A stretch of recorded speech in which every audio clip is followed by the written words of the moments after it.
It all began with a glimmer on August 6, 2025, a moment so quiet, so sterile in a lab, and yet so deeply unsettling in its implications.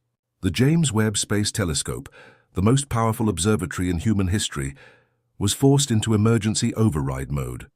Not for a supernova, not for a black hole, but for something far more local and far more terrifying.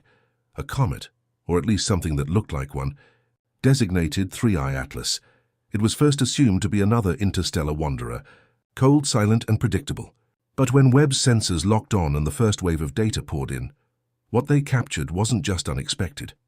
It was impossible. The chemical signature it revealed didn't fit any natural model.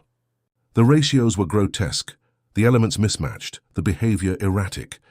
And as the numbers kept arriving, one fear began to quietly thread its way through the minds of every astrophysicist watching the feed.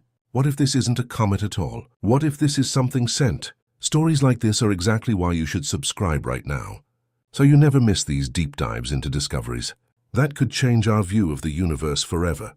The first sign that something was terribly wrong came from the comet's coma, the bright envelope of gas surrounding its nucleus. Normally at this distance, 6 astronomical units from the sun, a comet should be asleep, frozen, inert. The sunlight out there is weak, too feeble to cause any meaningful outgassing. But 3I Atlas was already active, violently so. James Webb picked up spectral lines dominated not by water vapor as expected, but by carbon dioxide, a lot of it 8 times more than water. That ratio 8:1 was not just unusual, it was unprecedented. Typical comets barely reached 0.7. Even Borisov, the last interstellar visitor, hovered around 0.5. This was something else, a body spewing carbon dioxide at a rate that couldn't be explained by temperature or solar proximity. It was as if the object had been designed to vent this exact compound under conditions where nature wouldn't permit it. Even stranger, the coma was ghostly thin. There was almost no dust, no solid debris, no typical chaos, just gas. Controlled, smooth and highly specific gas emissions that hinted at a different kind of chemistry, one alien to our understanding of comet formation. As the Webb telescope locked in deeper, the story turned darker. Its sensors picked up something even more disturbing than gas: nickel. Strong, consistent nickel spectral lines started appearing across the ultraviolet and near-infrared bands. Not traces, not anomalies, but powerful signals, clear, repetitive, and real. Nickel lines stacked perfectly above the background, rising in concentration the closer the object came. At 3.8 astronomical units, the output was already measuring above 10 to the 21st atoms per second. By 285 astronomical units, it had increased by an entire order of magnitude. But the shock wasn't the presence of nickel. It was what was missing: iron.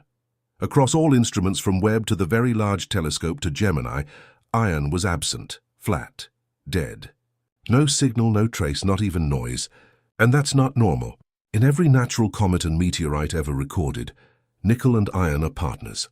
Their ratio is tightly coupled: 1 part nickel to 15 parts iron, always. Until now. 3I Atlas broke this rule in the most violent way possible. Nickel outweighed iron by more than 40 to 1. There's no known natural process that can create such a split.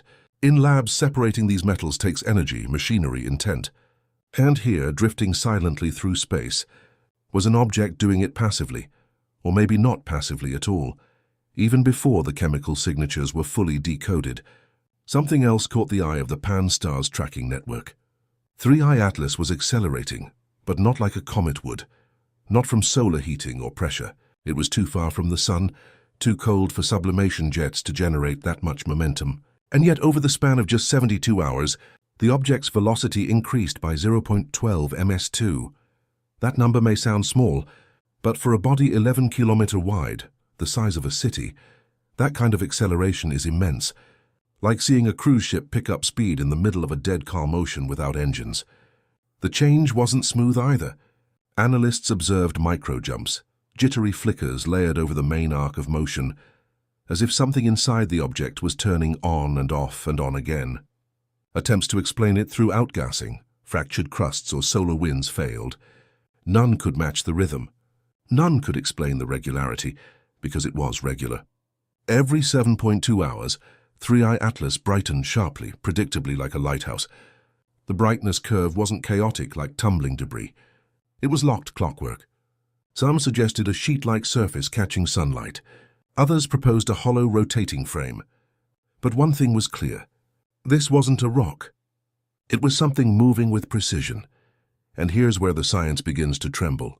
Because when everything is ruled out, when sublimation, randomness, and chaotic structure all fail, what remains is a possibility no one wants to face. That 3i Atlas is engineered, built, manufactured.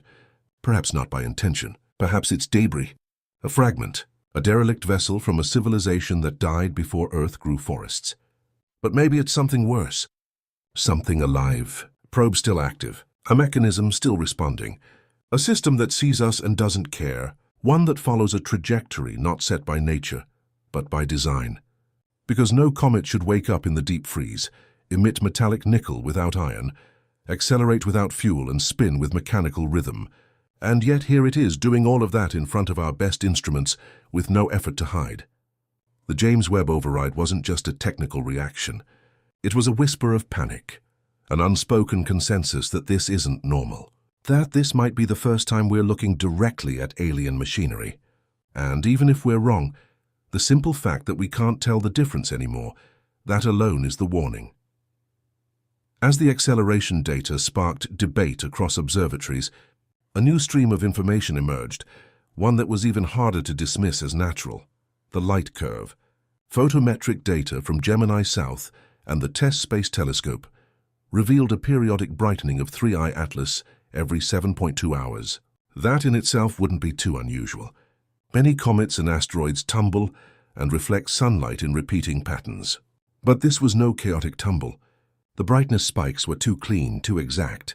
They didn't fade gradually or flicker irregularly, like the spin of an irregular rock.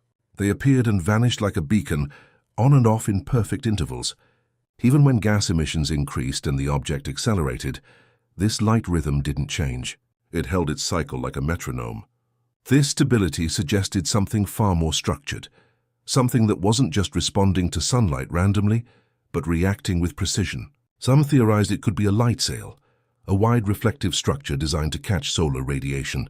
Such a system could in theory account for both the acceleration and the regular flashing pattern.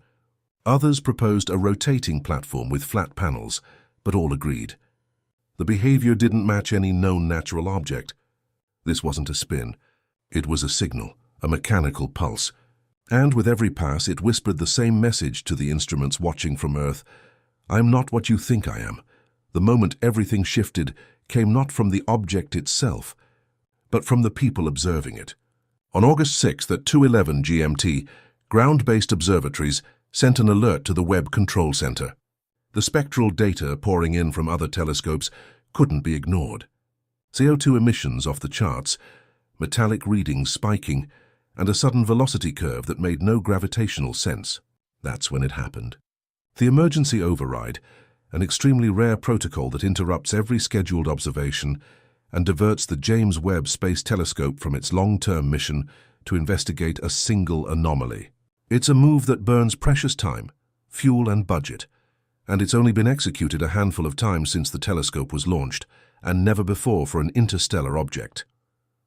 Within minutes, the override chain climbed past committees over project timelines and landed directly on the desk of the project scientist. The approval had to be unanimous, and it was. Webb pivoted, its instruments recalibrated, and at 2:17 GMT it locked onto 3i Atlas with the NIR spec instrument. What came down in those first packets of data wasn't just strange, it was historic. The spectra didn't show the icy fingerprint of a comet. They showed a carbon chemistry so extreme, so volatile that it made every known solar system body look tame. The decision to override wasn't just a scientific choice, it was a silent alarm. The most advanced telescope ever built had just paused the cosmos to chase a machine.